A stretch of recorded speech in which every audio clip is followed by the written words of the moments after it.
Hey everybody, it's Karen at Simply Living for Him. I'm here to do my daily devotional. Yesterday in our Simply Living for Him Women's Bible Study, we're studying Psalm 119, and one of the verses that I talked about in there, I wanted to actually use for my devotional today. It comes from Psalm 119, verse 113. I hate the double-minded, but I love your law. You are my hiding place and my shield. I hope in your word.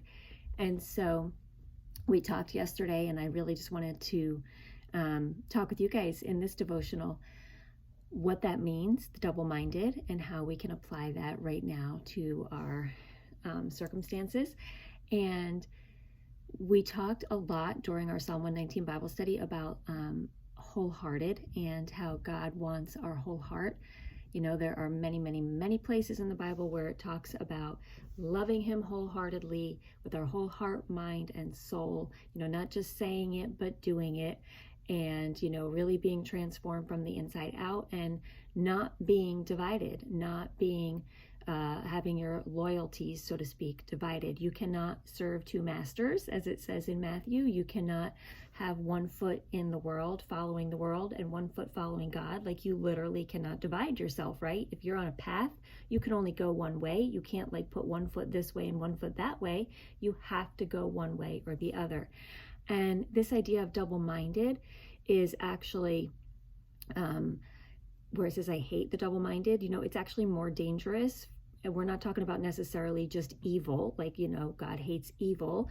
But double-minded, you know, anything evil is single-minded. It's, you know, following evil, or if it's following a false God, it's still single-minded.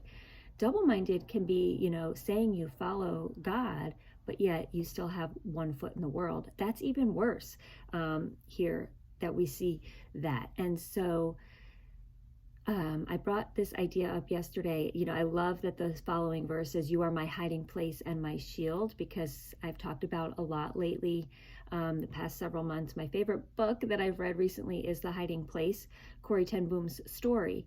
And, you know, where it says, you are my hiding place and my shield, you know, God keeps us safe no matter what our circumstances are. We don't have to be double-minded. We can follow Him and not be afraid. We can follow Him no matter what our circumstances are. Our circumstances do not define our eternity. They may produce suffering here. You know, if you look back through the Bible, you have Paul was thrown in jail. You know, Jonah was thrown in a whale. Daniel was thrown in a lion's den. Joseph was thrown in a pit.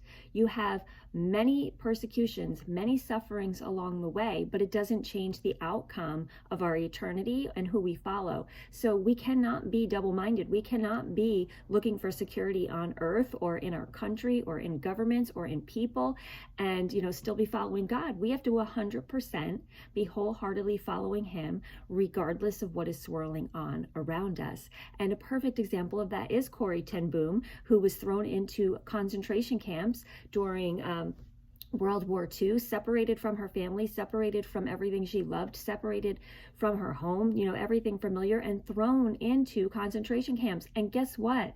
She was so single-minded, because while she was there, her mission never changed. She was seeking to share the gospel with everyone she could in a concentration camp.